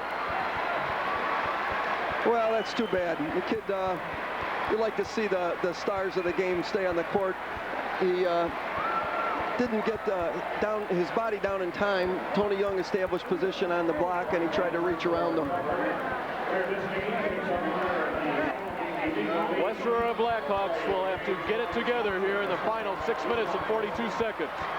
Now, if I'm Bob Williams and if I am the Schaumburg people, what I don't want to see is a letdown. Sometimes you see that scorer go out, that best player go out, and you have a tendency to think the game's in the bag. And on the other hand, I've watched the underdog really rise to the occasion. I think you got to guard against that if you're Schaumburg. Young has 12 points in the second half, make that 10 points in the second half. He's looking for 12. He has 15 for the game, and he stretched this to a 7-point margin, 44-37. Man has been around coaching a long time. Gordy Kirkman will have to work something out here in the last 6.5 minutes. Yeah, we're going to see a little bit more pressure from Aurora West in the backcourt. It's going to be important for Schaumburg to handle that, and for at least the next few minutes to attack the basket after they beat the press.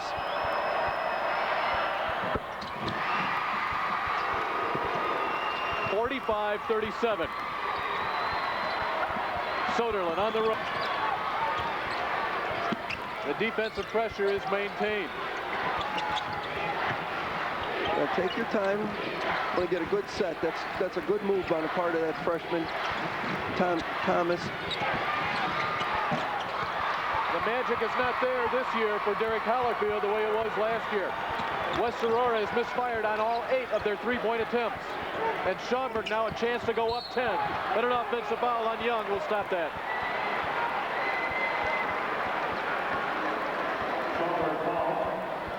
Three fouls on Young.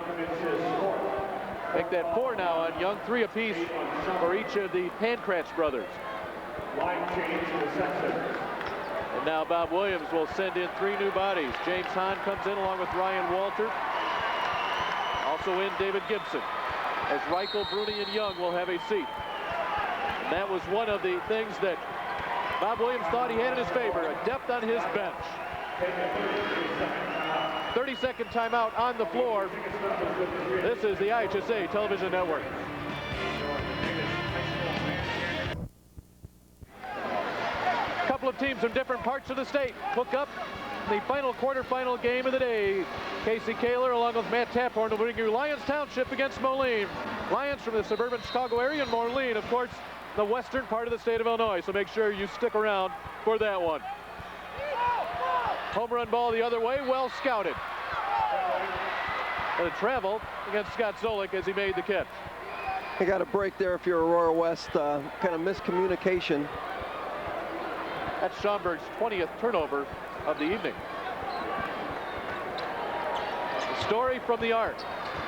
West Aurora needs to knock something down. Schaumburg, no bargain there, just 4 of 13. Holyfield feels probably at this point he needs to put this team on his shoulders. Turnover number 17 sends it the other way. We're going to see in the last part of this game, Pankratz with the ball in the backcourt a little bit more than he has earlier.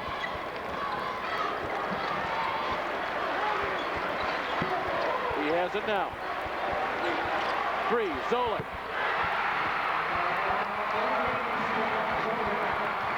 Scott Zolik has 3 field goals. Each one of them has counted for 3 points.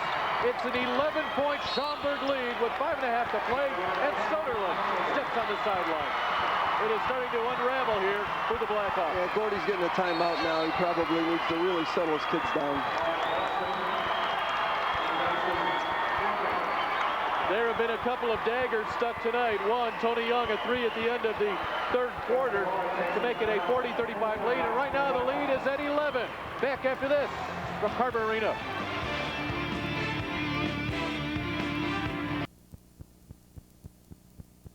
Winsville.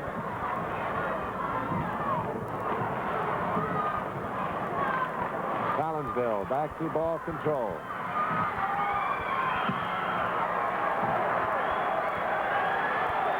We're in the final minute, 50 seconds to go.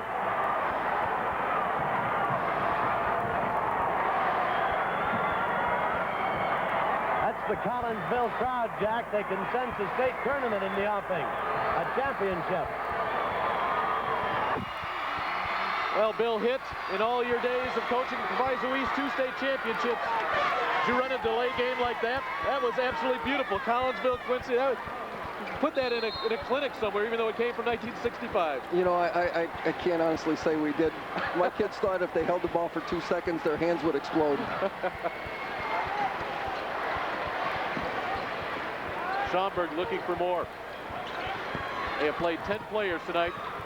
Mark Pancratz gets his first bucket since the second quarter. He has 16. The lead is 13. From the underside of the backcourt, now Hahn the other way. Scoops and scores.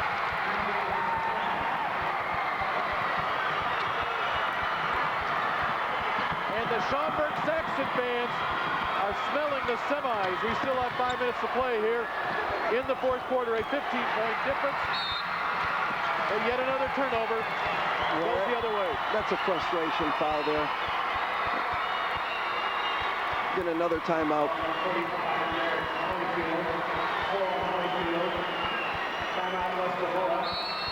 James Hahn is not a scorer. He is a playmaker. Unless the situation calls for a score. You know, there's just been so much intensity that when a game starts to crack like it is right now for Aurora West, as a coach, what you're doing is just trying your best to keep the kids believing in themselves. I bet you Aurora West has scored 15 points in less than 4 minutes and 49 seconds in the past. They just need to have the confidence and not try to do more with the ball than they're capable of doing. If I'm Bob Williams now in that timeout right now, I'm talking to my kids about being smart with the ball, and it is a fine line between passing up shots and taking inappropriate shots. So he's trying to talk to them right now, just be smart, make sure when you make decisions with the ball that they're good. And he'll be reminding them about their timeout so that if they need a timeout instead of a turnover, they're aware of that. Contrasting styles of fans. West Aurora, they don't feel the same way right now that they did last year at this time, and part of that reason is because Schaumburg is on a 17-2 run. This game was tied at 35 late in the third quarter. But since then, it has been all Saxon. They're acting like they're not done yet, though. Team wearing red may feel that way. Hey, congratulations to Rockton Hananiga. We talked to their basketball coach, Jay Bryan, at halftime. But it's their pep band that's been entertaining us all day long here at the state finals. Congratulations.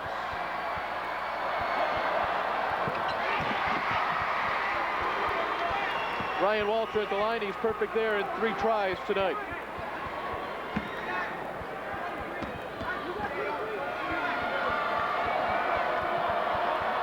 Let's see if they extend the court. They're going right after him again. If it's your game, you stay with it. You might say, well, what about fresh legs for possibly tomorrow? Well, they play 10 men. There's fresh legs coming in and off the bench all night long. Now you want to play defense with your feet. You want to keep your hands off of them. And you do not want to stop the clock.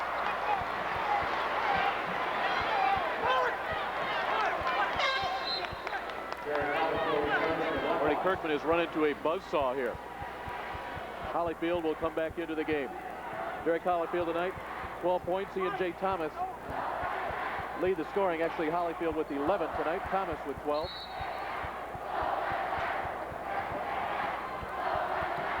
Boy, even here with a 17-point lead, tough to inbound. Finally, a three goes down. Jay Thomas knocks it down. 15 They need a points for stop. Thomas. They need a stop.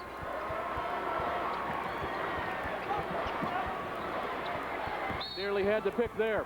Yep.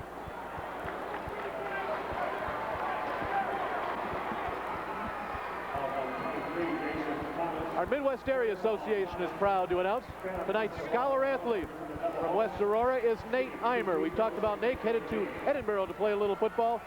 Class rank of 60 with that GPA of 3.7. A dare role model. Congratulations, Nate. You are our Midwest Area Association local dairy farmer scholar athlete from West Aurora.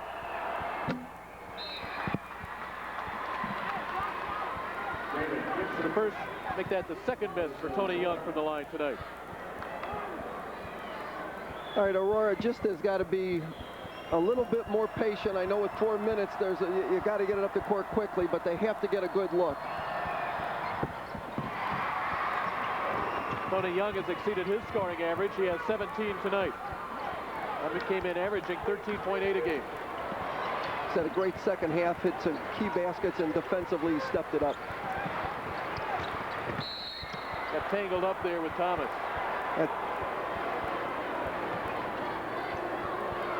Got a little push there. That is Young's fifth personal foul. He leaves with 17 points. 5 of 8 from the field, 6 of 8 from the line, a couple of rebounds.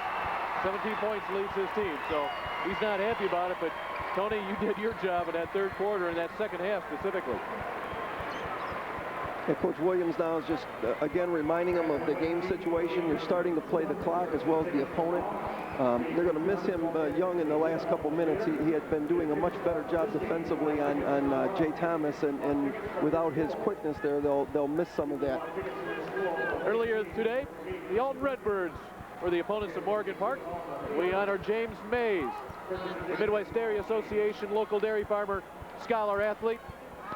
16th in his class with a 4.2 grade point average. Still trying to figure out exactly what he wants to study. Don't worry about it. National Honor Society student will take care of it. Midwest Dairy Association. The power of cheese. Sometimes you look at teams in a state tournament, you say, you know, you have great nights like Tony Young has had. Then you also look at a fellow like this one, Jay Thomas, and you file that away and say, you know, we're going to hear a lot about this young man in the next 3 years. You know, I think the state tournament for many kids is that high water mark. Great pass from Hahn kind of helps define them as players. And you get several freshmen out here who have done a really good job on this big court. It's just an inspiration for them. That ball goes off the hands of Holyfield. Pancratz with the deflection. And one thing Schaumburg is doing here with 3 minutes and 40 seconds left and a 15-point lead, they are still attacking. Holyfield with a little mini attack of his own against Pancratz. And for Holyfield, that is his 5th personal foul. So Derek Holyfield will head to the West Aurora bench. Yeah, I think a little frustration on the Aurora part. Just never quite got in sync because of foul trouble early, especially to Thompson. I like what Schaumburg's doing. They're clearing the court out. They're giving the ball to Pancratz. If there's going to be a mistake, he's going to be the one to make it. And obviously, good free throw shooter. Keep the ball in his hands as long as you can. I told you about the game following this one, and that will be the final quarterfinal game of the day, matching Lyons Township against Moline. Derek Holyfield will not realize the dream that he did last year. That's when his team won a state championship. Now, we should not write off the Blackhawks too early, but with 3:39 left, a 15-point deficit, Thompson and Holyfield on the bench, it does not look good for the men in red.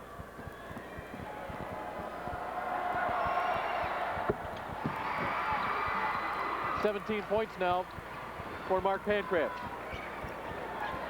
Now you want to play hands, the defense with your feet, not your hands. You don't want to stop the clock. Joe Rokup into the ball game for the Blackhawks. Watson, short on a three. I think Aurora, Schaumburg rather, has really raised the level of their defensive intensity in the last 4 or 5 minutes of this ball game. Jay Thomas with his 4th foul. Gordy Kerpin will check that clock, which shows 3 minutes and 22 seconds left. And I ask you, Bill Hitt, we had talked about, and of course Bob Williams had talked about, he felt like, and he mentioned at halftime with Lisa, we wonder whether we can wear them down with our depth. You know, at halftime it was a 1-point West Aurora lead. Well, in the second half, obviously it's turned around. Has it been their depth that has worn down the Blackhawks? Yeah, I'd have to say that's part of it, and obviously the other part of it is the minutes that they didn't get from Jamal Thompson. With him out of the game, Hollyfield just had to do more ball handling and wasn't able to finish as much as you would hope.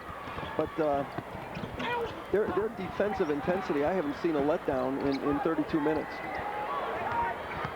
Heimer drives the baseline, has his pocket picked by Hines. Straight up, 3 minutes to play. Bruni back to Pancratz. 3 guards in the ball game right now for Schaumburg.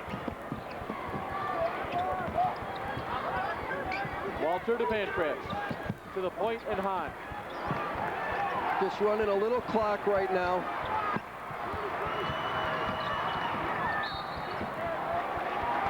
They could not wait any longer. No, they don't want to foul him, but they had to foul somebody. James Hahn made just a sensational defensive play on that other end, stripping Eimer as he's going to the basket. He's had a better second half. First half, I thought he struggled a little bit with the ball. It's good to see him play as well as he has in this 4th quarter. Again, we talked about James Hahn and his injury situation. The bottom line, as far as Schaumburg fans are concerned, they have not lost with James Hahn in the lineup. They are working on their 19th win in a row. It's an 18-point difference. 2:35 left. Still working hard inside is Eimer.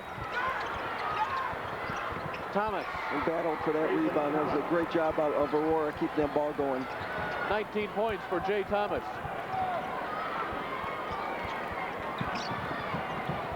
The 2-on-1 was there, but the clock is more important. Unfortunately for Thomas, it goes off his heel, and that's the way it's gone tonight for the Blackhawks.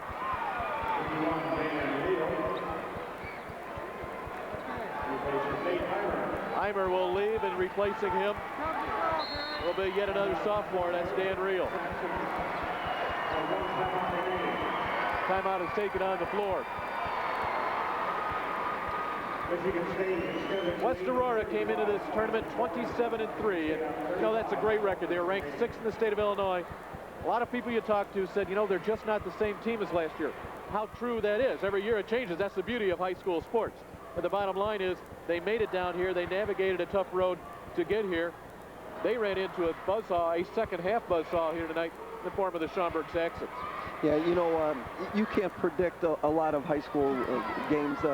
You know who's the favorite going in. You know what they have to do to win, but you can't predict a couple fouls early in the ball game that takes Jamal Thompson out of it. What they have accomplished this year is really significant. It's so difficult to get down to down to Peoria one time, but to do it twice in a row is really a milestone. It's a tribute to those players and to their coach. They've done a great job. Our Country Insurance player of the game is Mark Pancratz, the senior. He was down here 2 years ago as starter as a sophomore. Tonight, still with 2:08 to play, 19 points. He's done it from the field, 6 of 10, knocked down 6 of 9 free throws. And here's the total game that Pancratz brings you. 6 rebounds, 4 assists to go with all those scoring numbers.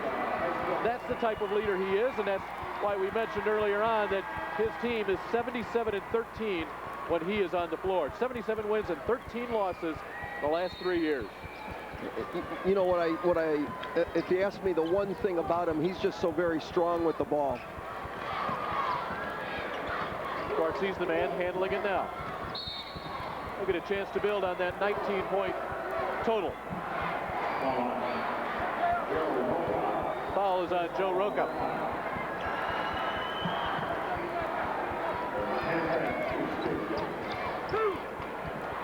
Mark Pankratz comes from some pretty good bloodlines.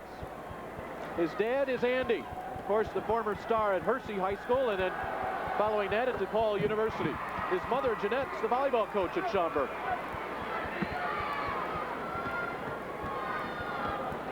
His team finished 4th 2 years ago. Their sights are set a little bit higher here this year.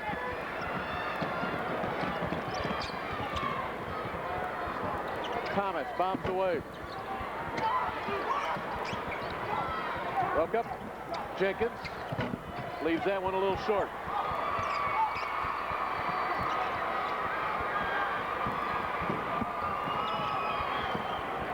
.40 to play as West Aurora has missed 10 of 11 shots from three-point range to go along with just 9 of 17 from the free throw line. Very smart. They're taking time off the clock, trying to keep the ball in Pankratz's hands as long as they can. That time, as soon as they found the hands of David Gibson, they put the hammer down.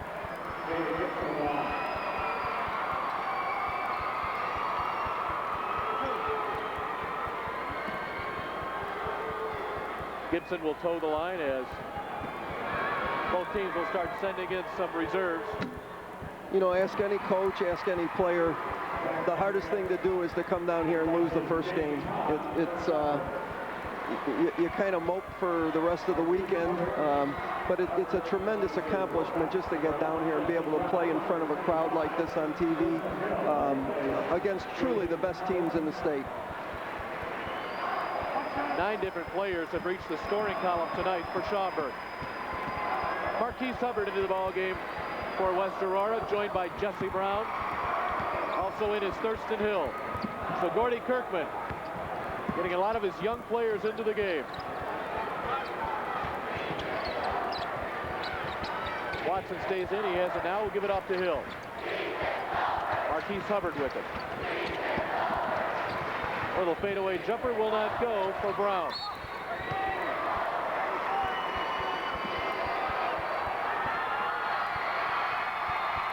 No state championship this year. That's all you need to know if you look at that picture of Chris Jenkins. Well, I think Schaumburg, you know, we talked about a low-scoring game at the half. I think Schaumburg really cranked it up a notch in the second half. They shot the ball so much better, and you know, it's a funny thing. You shoot the ball better and you just end up playing better. And I think their defensive intensity increased and improved as a result. And now the Saxons will bring some new players off their bench.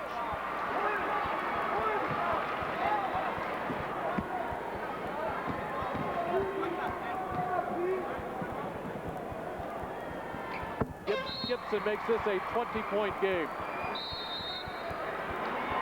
Well, I know it's hard to pick out one turning point, one point that may have turned this game around, because when you see a 20-point difference here in the fourth quarter, you say, well, you know, there's not one point. But I've got to believe that Tony Young three-pointer to end the third quarter took a 2-point lead, made it 5, put all the momentum on the Schaumburg side of the floor.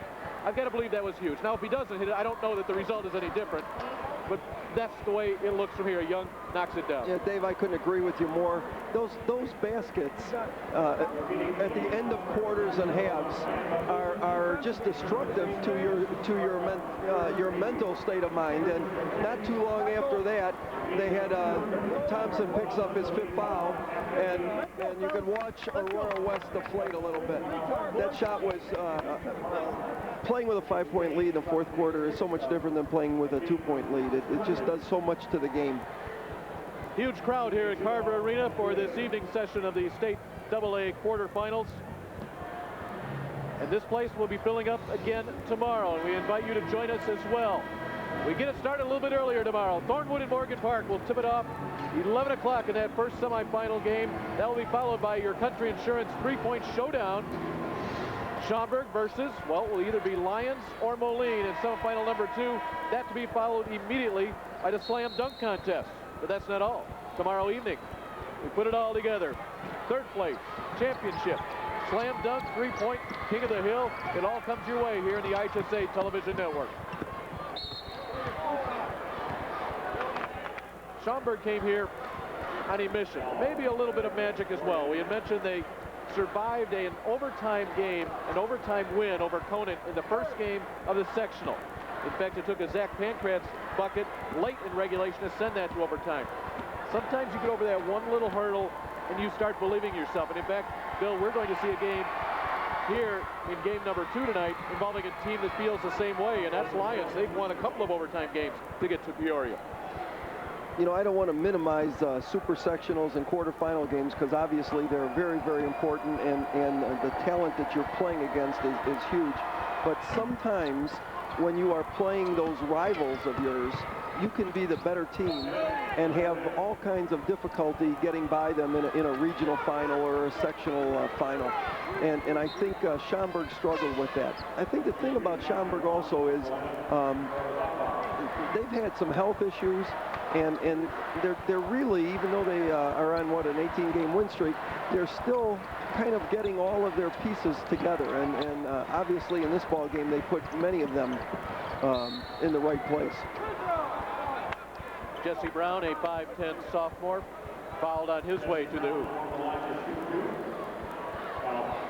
You know, we talked earlier about Bob Williams and how he is building the Schaumburg program into one that's really recognized throughout the state. One of the things that he does is really look to play different types of competition outside of his league. He goes to Proviso West every year. He's been doing that for several years now and plays several of the city teams, the Proviso East, the quick teams from the western suburbs. And that helps him. And you look at how his kids have handled pressure and reacted to this big game. I think those kinds of opportunities add a lot to your ability to play. Nice steal from Thurston Hill. He's on the run. And the jam.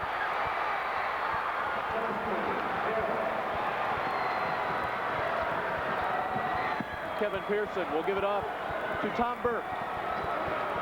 Back to Pearson. The foul from behind goes against Roger Hendrickson. These guys are having fun right now. Especially a fellow who goes by the name Thurston Hill. Got that little That's step. Jesse Brown, but here's Hill. You got that little step and saw the rim.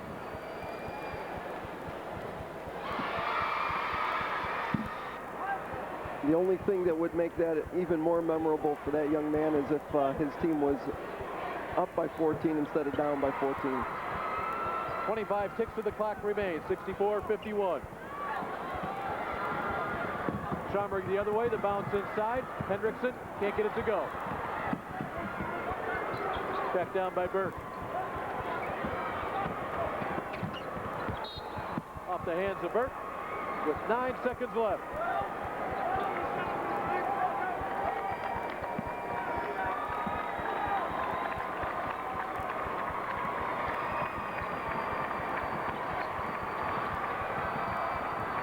On the final drive. And we will have a new state champion in the state of Illinois. The defending champion Blackhawks from West Aurora fall in the state quarterfinals to the Schaumburg Saxons 64-51. Well, I think that was a great effort in the second half by the Schaumburg Saxons. They really elevated their game, I think, defensively. They shot the ball much better and with a lot of confidence. And again, not to beat a dead horse, I think Aurora West had trouble getting on track throughout the whole game because of the foul trouble to their most valuable player. Let's go down to Lisa Prati. She's with the winning coach, Bob Williams. Lisa? I'm here with Coach Williams, and Coach, you said you had to raise your level of intensity in order to win this game. You told me that at the half, and that's exactly what you did. Yeah, I thought that you know, defensively we wore them down a little bit. We got kind of a run that they took a couple timeouts and couldn't stop because it was just because of our defensive intensity. You know, our biggest concern at halftime was our rebounding, and there were times where it didn't get much better, but I thought over the second half we rebounded better.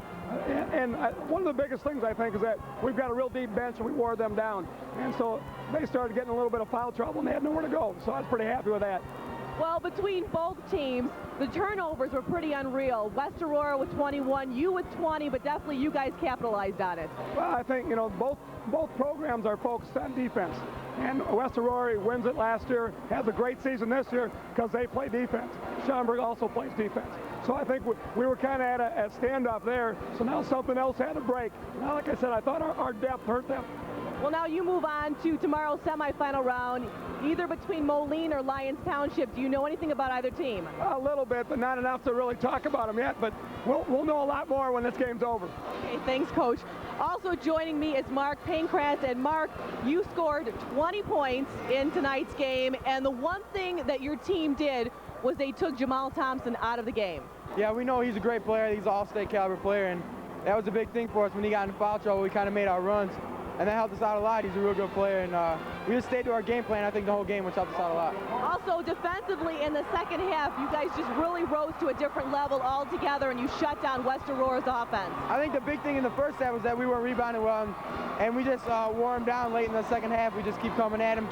That's kind of what we focus on. That's what our program's based on. So, I mean, that's why we ended up on top. Okay, thanks, Mark. Congratulations. Big game, West Aurora, defending state champions, lose to Schaumburg 64-51. Next, we have the Lyons Township Moline game coming up. Dave? Thanks, Lisa. And so we have 3 semifinalists who have their tickets punched for tomorrow afternoon. It is Morgan Park, it is Thornwood, it is Schaumburg, and it will be either Lyons or Moline. Don't go there. We've got quarterfinal game number 4 coming up following this break on your local stations.